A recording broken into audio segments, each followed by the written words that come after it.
Or if I'm by myself with a panic attack, that's like the end of the world. I get anxious even thinking about it. Basically, when I have one, it feels like I cannot breathe. I feel like I'm going to pass out. I get like hot sweats, but I'm shaking and freezing at the same time. And I just feel like I am going to die. Like it literally feels like I'm going to die. My heart's racing. It's a very hard thing to explain, but it's the scariest thing I've ever witnessed. Hey, what's up, everybody? Welcome to Real with the Rangels, where we're going to have real, raw, and messy conversations that we don't want to have, this world doesn't want to have, but it is so needed. And for the season 1, episode 1, we're talking about all things anxiety and OCD. And we have nobody better to do that than my wife, who has grown up with it her entire life, struggled with it, feels like she may have conquered it at times, but then it just always kind of keeps creeping in. So we're going to have different episodes this entire season talking really all things anxiety and OCD. So if you have questions about it, please drop them in the podcast, on our social media, wherever you consume this information, and we may put that on the podcast as well. And then also, you could see, like, not only is it raw conversations we're trying to have, but if you're watching the video, you can see we don't have the best video equipment. We're using some regular mics, so hopefully the audio sounds okay. But which might be another season, it's just because we're real. We just can't afford that stuff right now. So if you're a sponsor listening, feel free to sponsor us as well. So yes, and then so this is kind of an experiment as well. So if you do want more seasons and you like what you're hearing and you feel like this is helpful, please share with others. But also, please, of course, hit that subscribe button, leave a review, because that goes a long way in the podcast world. And it just shows us that you guys are interested in what we're saying. So without further ado, today we're going to keep this episode strictly mainly on the anxiety of how she grew up, maybe some signs of what she wished her parents did back then, because we're millennials here. So back then they didn't talk about anxiety or anything like that. I honestly didn't even know what anxiety was until I met my wife. Mm-hmm. And maybe we could give some tips that if your child has anxiety, or maybe what to look out for, or just some tips on how to help them through those times as well. Does that sound good? Sounds good. All right, so we're just let's dive in here. Let's just start off with maybe just a quick backstory, not the whole story, but backstory of growing up with anxiety, or let's start here. When was the first time you might have felt like you had anxiety, or looking back, like because you might have not known it was anxiety in that moment? Like signs, kind of. Yeah. So I would say, looking back now, first signs of OCD kind of goes with the anxiety. So even growing up, when I was, 3-4 years old, I started doing things like I had to use a specific bowl. So I remember we had a green bowl, a yellow bowl, and like a pink bowl. And I always needed the pink bowl. And my parents thought I was just kind of a brat and wanted to get my way. But I remember the feeling of like, if I don't have this bowl, it was just like this anxious feeling. I didn't know what it was. So little things like that. And then as I got into, I was probably maybe 6 or 7, I had to use a specific spoon.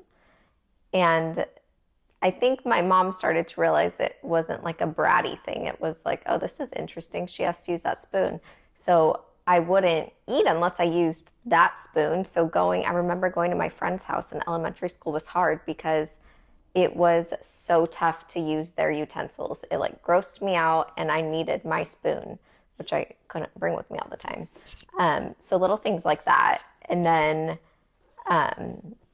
my anxiety was always tied to my mom. We were very, very close growing up. We still are.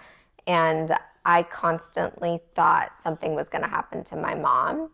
So I started doing rituals, which I didn't even know I was doing. But those lasted, to this day, sometimes I'll still find myself doing them. And it was such an odd thing. It was like I knew that, for instance, my mom's birthday is October 5th. So 5 has always been my favorite number.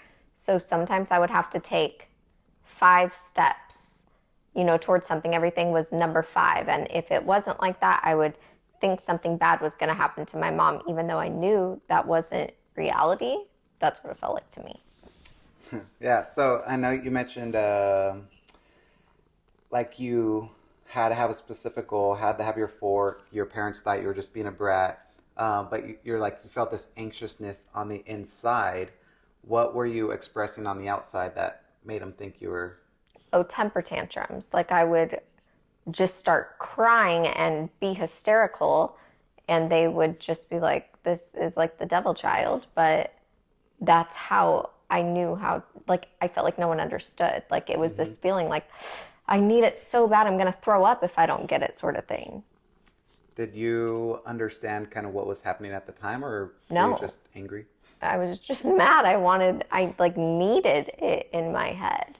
Mm-hmm. And I felt like no one was understanding that. And then my siblings like thought I was a brat too because no one knew what this was. Yeah. Did So I just remember you talking about, could be a funny story, is your eye falling out or something like that? Was that Yeah. how old were you when that was happening? Oh man, I was maybe 7. I could have been older, honestly. I don't remember. But so my OCD and anxiety work as in, I don't have OCD where everything has to be like lined up. I think that's what a lot of people think it is. Mine was more, I would obsess over one thought, and 99% of the time the thought was like something that was not going to happen, but I felt like it was. So I don't know where this stemmed from, but I thought my eye was going to fall out. So I would make my mom promise me every night. I had my little rituals, and I would say, Mom, you promise my eye won't fall out tonight. And my mom would have to promise me. If she didn't promise me, it was that same feeling like you have to, you have to, you have to, you have to. Um, and I would have to say things in order. I would have to be like, Mom, I love you. And she would have to say, I love you. And if she interrupted me, because she knew I was going to ask, like, is my eye going to fall out? I'd have to start the entire ritual over. And going back to how parents can help their children, our daughter actually has that. Mm-hmm. And I've been able to kind of help her now that I have tools, which has been really cool. Yeah, we could talk about some of those towards the end as well. Do you feel like is there any kind of specific moment or thing that happened that triggered it more, or that just triggered it in general? I mean, I honestly was just, I believe, born with that. Mm-hmm. But it really, like, I feel like I lived a normal life. I wasn't like this weird kid. Like, you would have never known that I had anything unless you were, my family. Um, and I went to sleepovers. I did all the normal things. It really didn't get out of control until it was 18. And that, if you even like Google it, people who have mental illness, a lot of it triggers when they become like a young adult. Like 18 is kind of 17, 18. That's when it happened. And it was something that triggered it. And I mean, it's really long to get into what triggered it. But yeah, there was a trigger that kind of opened this up to me getting help. All right, so growing up, before your kind of teenage years, everything kind of, I mean, it wasn't normal, but it seemed normal to you. It wasn't there's no like don't feel like you missed out on any childhood stuff or. No, and I don't, yeah, I remember having one panic attack my entire childhood, and it was terrifying. And nobody, How old do you think you were then? I was, I was in, I don't know, I want to say I was maybe 5th grade, so like 10. And I had my first panic attack, and I didn't have another panic attack until after high school. So it was like, it was terrifying. Where were you in the panic attack? I remember my parents went out to dinner or somewhere, and I was always so scared that something was going to happen to my mom. So I thought, what if they get in a car accident and my mom dies? And I wanted to go with her, and I couldn't go. and I was at home, and my grandma, my Mormor, was she lived with us, and she was watching all of us kids. And I don't really remember what happened. I just remember hyperventilating and shaking and thinking I was going to die. And my next door neighbor was a nurse. So my grandma went and got her, and she sat outside with me. I think she knew what was going on. And she calmed me down, and I needed to be outside, like in air. And I still do that when I get panic attacks. And I just remember sitting on the curb, laying on her lap, and I fell asleep on her, and I drooled all over her. And we still laugh about that because she's still my parents' neighbor. But I remember that being the first panic attack. So for maybe someone who doesn't have anxiety, but they maybe know somebody, can you explain a little bit like what is a panic attack, or like what a... Oh man, panic attack. It is very hard to explain, but basically, I get anxious even thinking about it. Basically, when I have one, it feels like I cannot breathe. I feel like I'm going to pass out. And like I'll ask Luke, like, Luke, I think I'm going to pass out. You promise I'm not going to pass out? And I get like hot sweats, but I'm shaking and freezing at the same time. And I just feel like I am going to die. Like it literally feels like I'm going to die. My heart's racing. It's a very hard thing to explain, but it's the scariest thing I've ever witnessed having. And like I said, going outside sometimes will not get rid of it, but it helps me. Like if I'm in fresh air, or if I'm by myself with a panic attack, that's like the end of the world. Having someone there with me helps. So, I mean, if you have a panic attack, make sure maybe that even if I like go outside and I see people walking or driving, having them near me for some reason helps. Maybe because I'm scared I'm going to pass out. Although I have never passed out from a panic attack, it's what my head goes to. For the people that are there, is there anything you want them to do other than just be there? Does like touching you No, make you feel don't more touch anxious? me. Don't touch me. I think just I know Luke didn't understand what panic attacks were, and not like putting you down or anything. I still don't. But no, you do. But I remember when I like first had one, he was like, "You're fine," and I'm like, "No, you don't understand. Like I can't breathe right now." And he almost came off like annoyed, like, "What the heck? You're fine. You look fine." So for me, I need reassurance, and I need someone to be like almost baby me, it sounds, but like be like, "Oh, Jess, you're totally fine. Like you're gonna get through this." Not like, I don't know. I just need a lot of reassurance and someone who's calm and isn't telling me like, "You're fine," like brushing it off kind of. Like I need someone there with me, just reassuring me and telling me if I ask you a million times the same question, am I going to pass out? Just answer me and tell me I'm not going to pass out. All right, good to know. So let's dive into some kind of the teenage years. So as you got older, you kind of mentioned that your anxiety and OCD got a little bit worse. Was there ever a point where? So I mean, I guess let's just kind of talk about that. How did it get worse? Your teenage years. Was it like high school?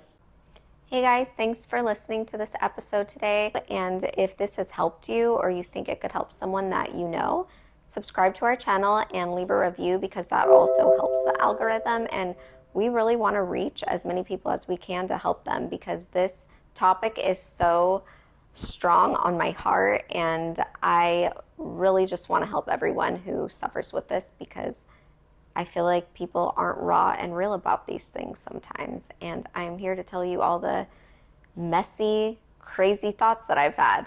So if you think that this can help you or someone you know, keep watching. So let's get back to the episode. Let's talk about that. How did it get worse? Your teenage years. Was it like high school? I mean, high school, I was totally normal. Like I felt normal. I was really close with my mom, and I do think people thought it was weird, but that's just like to this day, me and my mom are best friends. But I wanted to like be with my mom all the time, where maybe kids in high school are the opposite, which I hope my daughter wants to be with me all the time. She's a daddy's girl. But when I was a junior in high school, I think I was a junior or senior, I don't know.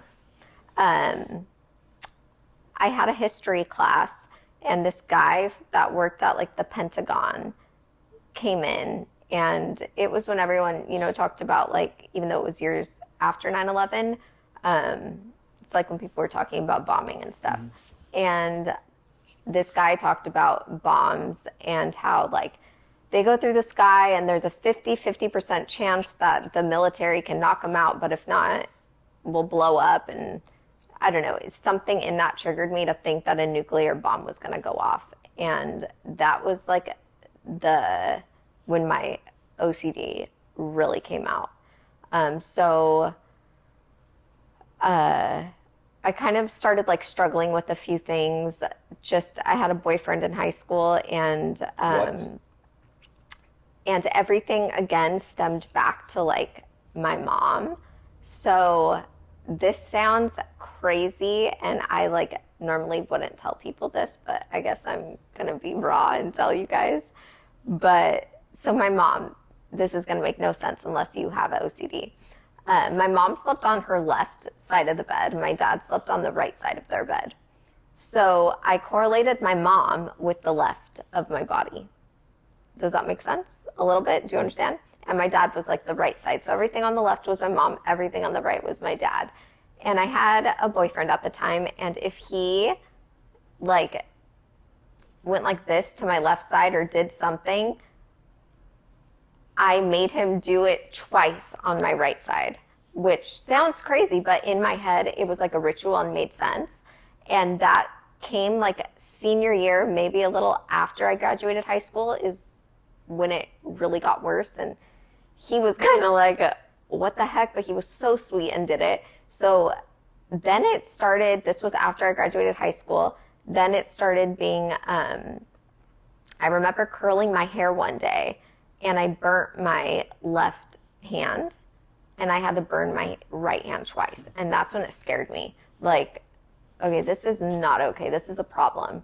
And then with the whole bombing situation, it got to the point where, I'm 18 years old. I'm in college, and, you would think that an 18-year-old wouldn't feel like this. But I remember thinking a nuclear bomb went off. And I would be in my bedroom, and I would literally see the walls melting.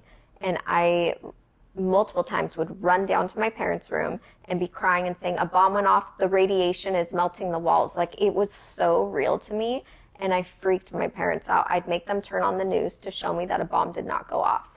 And I thought a bomb was going to go off in LA, since we're near LA. And so that's when they really were like, okay, this girl needs some help. And that's when I started getting help. So I was 18. Okay. You kind of mentioned, like just briefly, you're saying like an 18-year-old shouldn't feel this way. Did you, at the time, like feel ashamed of?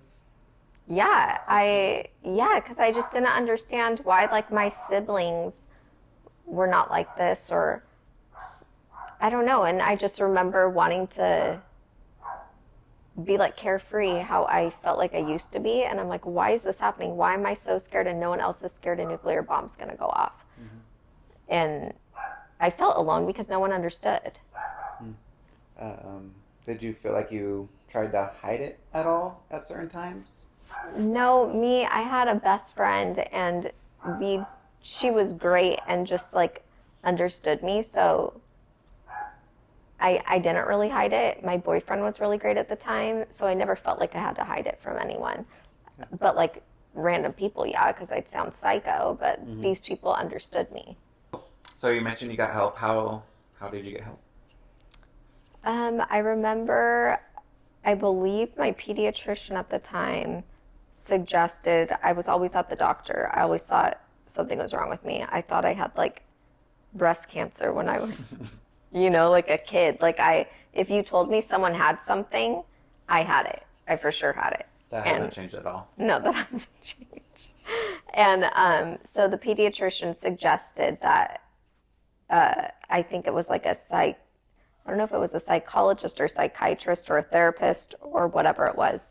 And so we went to, I believe it was a therapist, and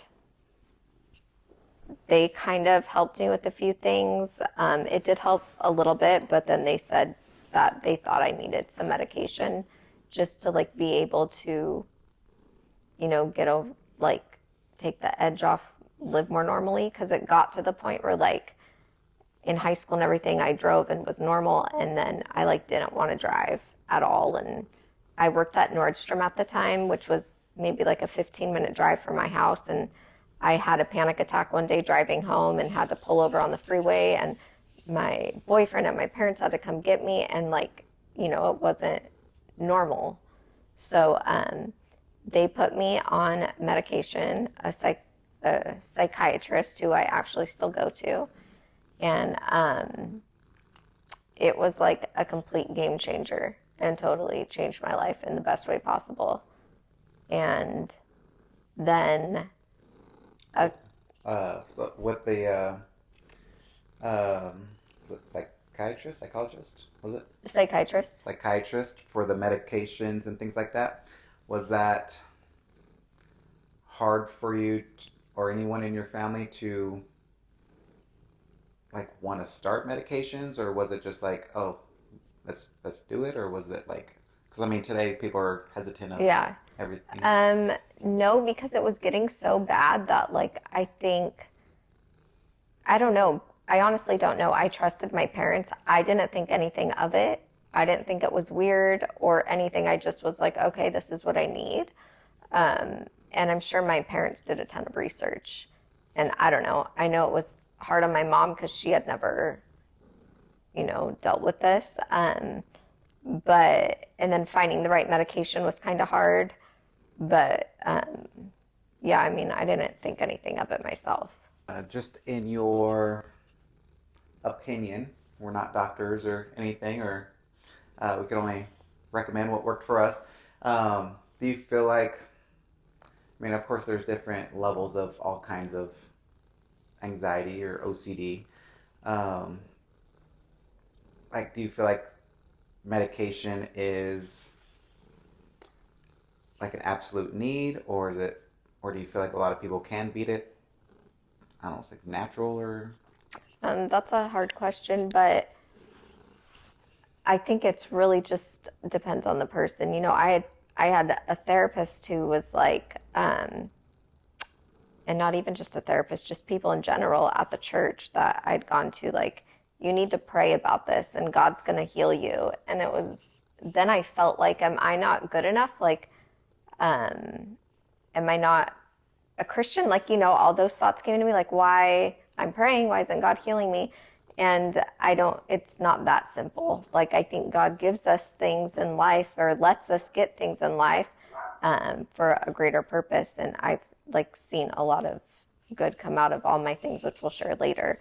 But for me, I personally believe I need medication. I've seen myself, and you've seen me off of medication, but I don't think medication is the only thing. I have a psychologist who I see once a month, and he's completely changed my life too. So I feel like maybe someone could just go that route and not do the medication. I really think it's just based on the person. Me personally, I think I will always be on medication, but that's okay because I live a normal life. But if like my daughter needed medication, it would be hard for me. So it's very weird. It's hard to, yeah. Yeah, I don't know. All right, well, let's dive in. We could start diving into that then. Maybe in a future episode, we could talk more about medications if you guys have questions about that. We'll definitely touch on a faith aspect because I think exactly what you were saying of, like, especially a lot of times the church could do it so wrong and they mean the best, but it's terrible advice. So Yeah. just pray, then you'll be healed, which Yeah. I don't think that works. Or they say like it's like a demon that's causing this, crazy things. So we'll dive into that in another episode. So, talking about kind of the role of parents, and then we'll end with how, um, if you feel like your child may have anxiety or OCD, some kind of some steps or some tips that we could give. But as you were kind of growing up, is there anything? I know it might be hard because, I mean, looking back, like, you know that they didn't know. Um, so taking away trying to hurt feelings or anything like that. Is there anything you wish they did differently? Not that is again, not that's their fault, Yeah. but Honestly, like, no, I feel like they, I mean, it was mostly my mom dealing with this. My mom was a stay-at-home mom. My dad worked all the time, and so I don't think he really understood it, which is fine. Um, my mom handled it so well. I mean, I honestly, I don't think I would change anything that she did. Even my psychologist today, we talk about my childhood and how my parents really did handle this well, and I never felt judged or different from my siblings. I did spend a lot more time with my mom, but that's just our relationship. Um, when you say she handled it well, are there certain specific things that you kind of remember, like, or like when you were anxious, or yeah. what she did? Well, I mean, I guess thinking now, um, she reassured me all the time, which I needed. But looking back now, things that we know, I think I needed to kind of be uncomfortable in situations, and she didn't want me to feel that feeling. So she protected me from it. Where I feel like maybe I should have like had to fight through those more. Mm-hmm. I don't know.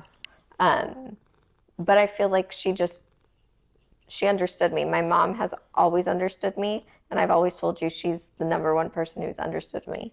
And to this day, sometimes the only one who understands me fully.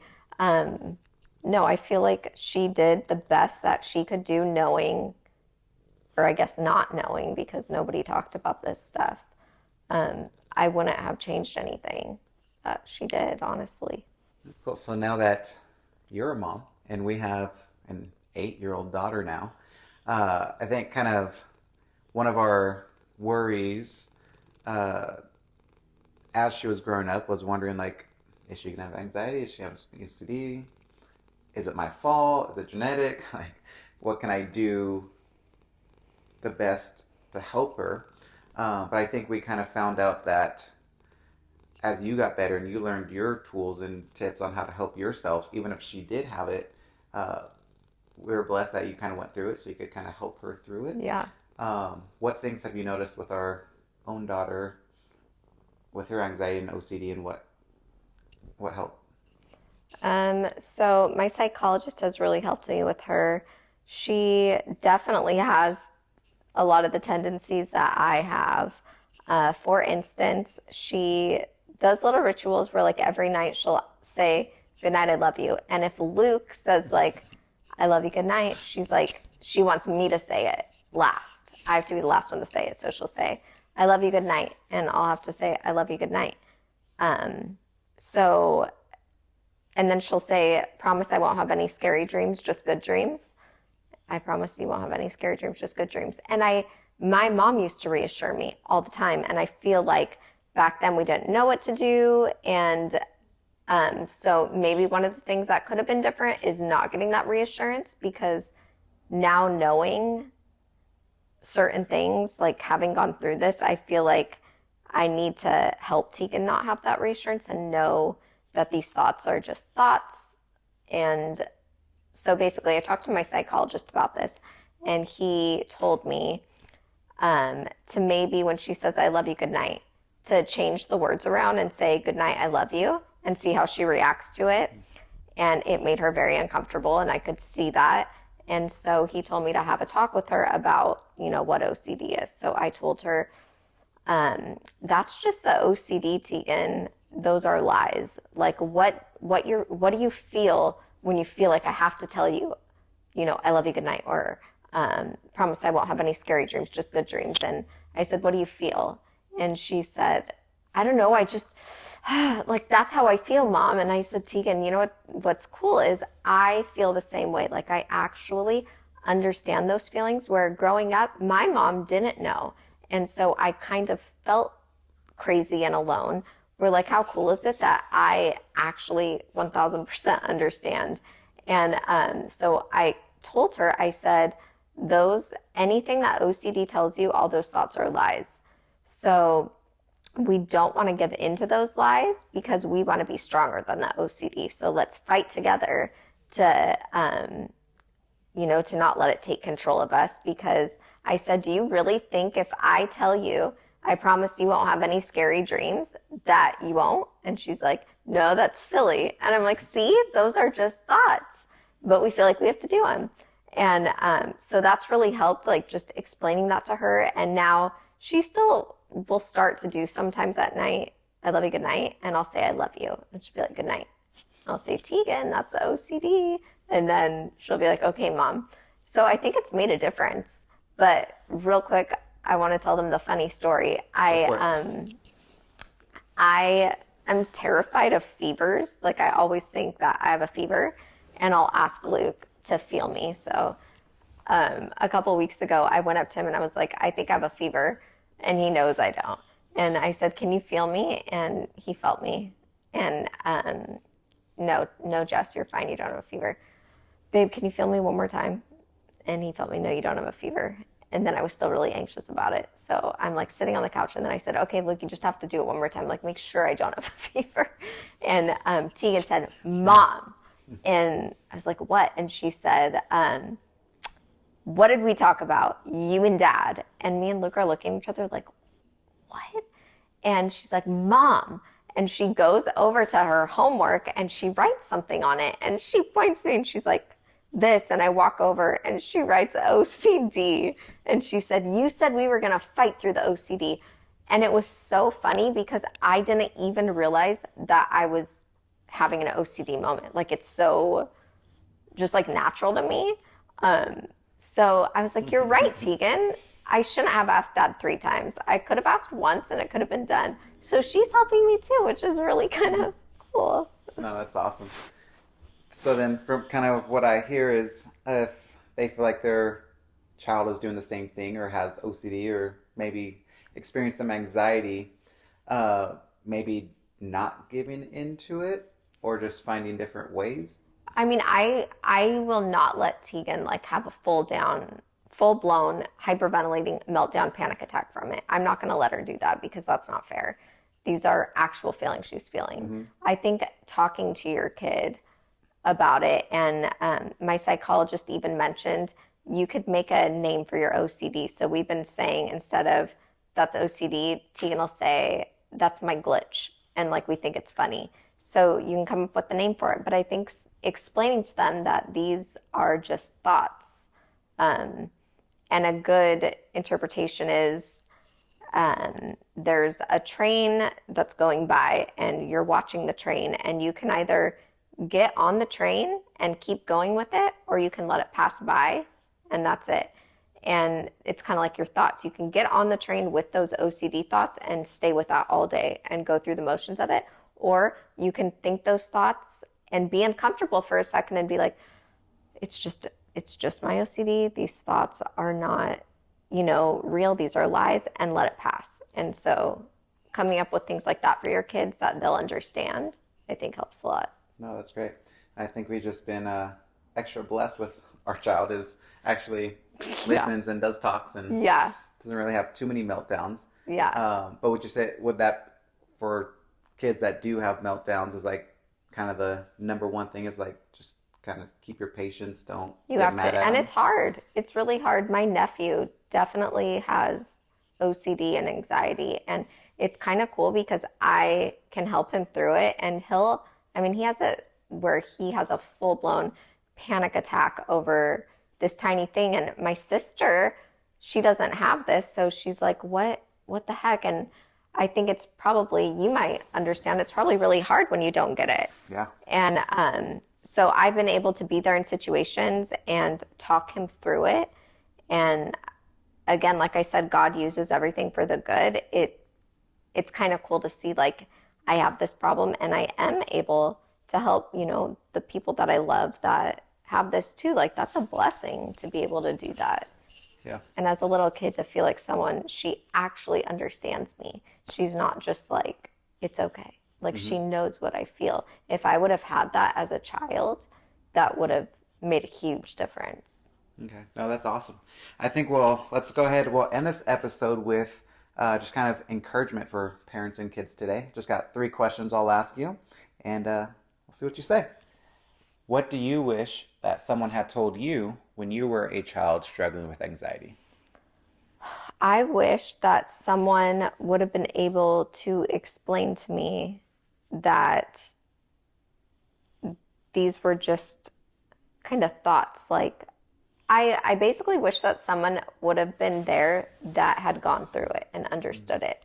I know we're not talking about this today, but like with my eating disorder, I feel like the thing that helped me was talking to someone who had an eating disorder and understood the exact thing that I was feeling. So just having someone understand and actually know what I'm going through. We'll get into this another time, but my psychologist, he suffered from panic attacks. And so that's why I think he helped me so much, because he knew that exact feeling where someone might say like, okay, but they don't know fully what you experienced. So to have someone who really was there feeling it helps. So if the parents if their child's going through it and they really haven't gone through it themselves, you'd recommend them finding someone else? Absolutely. I feel like that would help a kid so much. If you need a good psychologist, let me know, because I've recommended him to everybody. And Luke, you've seen him, and he's wonderful. And so definitely finding someone who has had those struggles and was able to overcome them is huge. Yeah, maybe we'll get him on an episode. That'd be awesome. Second question, for parents who might feel helpless right now, what are some practical things they can do to support their child? Kind of brushed on that just now, but anything else other than finding a support person? This goes back to faith for me, at least. I have my quiet time in the morning before Luke and Tegan wake up. I have, however long it takes. It could be 15 minutes, 45 minutes, whatever. And just like being in God's word, and I study, like maybe anxiety or a specific thing. If I don't have that time with him, my whole day is kind of shot.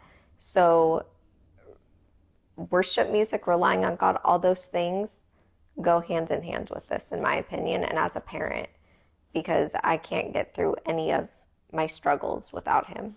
I wouldn't be able to. Yeah, that's great. And then final question, if a teenager is listening right now who feels like they're drowning in anxiety, what would you say to them? I would say do not feel ashamed or embarrassed, because it's real and there's nothing to be ashamed of. It's not your fault. Like Tegan, our daughter, it's not her fault. This is something that was genetically passed down to her. It is not her fault at all. And I never would want my child to feel ashamed. So reach out for help. It could be a friend, a friend's parent, or anyone that is kind of your safe place, that is, not going to judge you or whatever it is. But that, just reaching out and not being embarrassed to do it, you reaching out is already showing how strong you are. So do not be ashamed. Reach out. Know this is normal, especially nowadays with teenagers. I mean, back then, teenagers, we didn't talk about this. None of my friends knew what this was. I didn't know what it was. So reaching out for help, because there are people who want to help you. I can promise you that. Yeah. Well, thank you so much for being open course. and real today. And again, for you guys listening or watching, if this was helpful for you, or if you feel like this could help someone else, please share it with them. And if you like these conversations and want us to do more conversations like this, please hit the subscribe button if you haven't yet. Leave a review, because that goes a long way. And if you want to connect with us in any way, you could just go to @RealWithTheRangels on pretty much any social platform, and we'll be right there with you. Thanks for listening. Thanks for listening. Next episode will probably be mainly about when we meet and dating and marriage. So pray for me.